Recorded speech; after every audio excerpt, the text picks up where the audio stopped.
Patrick here with Lumberjack Flooring. Today I'm going to show you guys how to install flush mount vents. We have some maple vents we're installing in a home today. These are some 12 by 4 maple vents. That's the first thing you're going to want to do when installing these. Make sure you have the correct dimensions, and what you're measuring actually is the opening for the ductwork.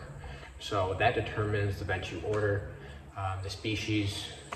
If you're not sure, you can take a picture. I'm sure your supplier will know, or your boss will know. So the first thing we're going to want to do here is, I'm going to pan you down here. We're going to use this as a template. So take out your little grate, flip this upside down. This top piece is actually a little bit larger.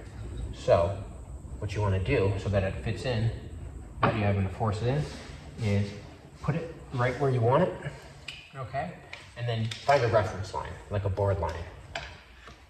And I am going to put mine 3/4 of an inch off that line. You want to get it as even as possible around the duct opening, okay? So that's even there. And this, I kind of just eyeball here. I want to make sure that that's relatively similar there. You don't want it to be all the way over, or definitely not overhanging like that, but you want it to be somewhat even, as much as you can tell. And then what you're going to do is don't move this thing at all, like I just did. You'll get it exactly where you want it. And you're going to take your razor knife and score lines all the way around. Now, if that makes you uncomfortable, you can also use a marker, not a marker, a pencil. The reason I like using this is it gives a really fine, crisp line. And it also cuts the fibers when you go to make the cuts with your saw. It won't have any tear out. So let's see if you can look at this. I did it already. But if you look, there's a scored line all the way around that I am going to reference for using my track saw to cut it out. So now, you don't have to have a track saw to do this. You could do it with a circular saw or just the oscillating saw that you're going to see in a minute. But you're going to find that it's very difficult to get a perfectly tight cut around the edge of one of these vents. You could also use a router and a template if you have that. But Patrick's going to get it very tight with this. all right, well, after you get all these cut out here, you're going to come in with your oscillating tool. I think the best blade are the Dremel carbides. This one's a little worn out because I just did about 5 of these.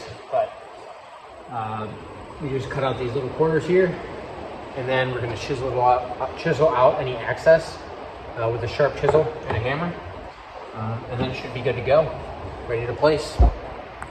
Just a few side notes to help you out. We only will install these on a floor that we are refinishing. You might be able to pull it off putting it in a floor without a refinish, but we would never try. You're usually going to have the vent sticking up just a little bit above the floor, so the whole thing needs to be sanded and finished with the floor. Now, when you go to finish these vents, you must pull the inserts out before you put the polyurethane on, or they will seal in there permanently. Now that we got this all vacuumed up, we're ready to install our vent. We're gonna grab our glue. We got some Domino wood flooring glue here.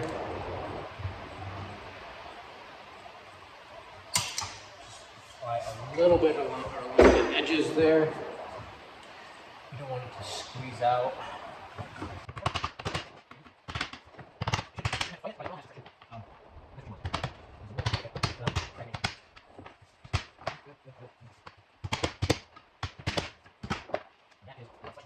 So you're going to nail it in. And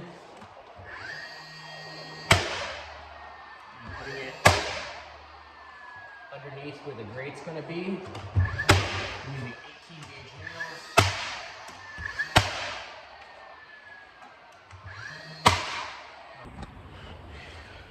So what I was able to do here is I put these nails down a little further in the vent. I was able to push it down just a little bit. All I really needed was about 1/8 of an inch. And then it was protruding a little bit over here, so I used my hammer to bend that back a little bit. And now, this fits in here pretty darn well.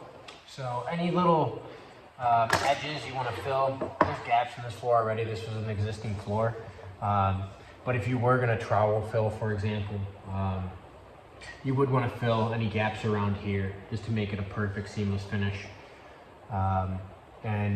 After you fill that, you're going to sand the rest of the floor as you would normally.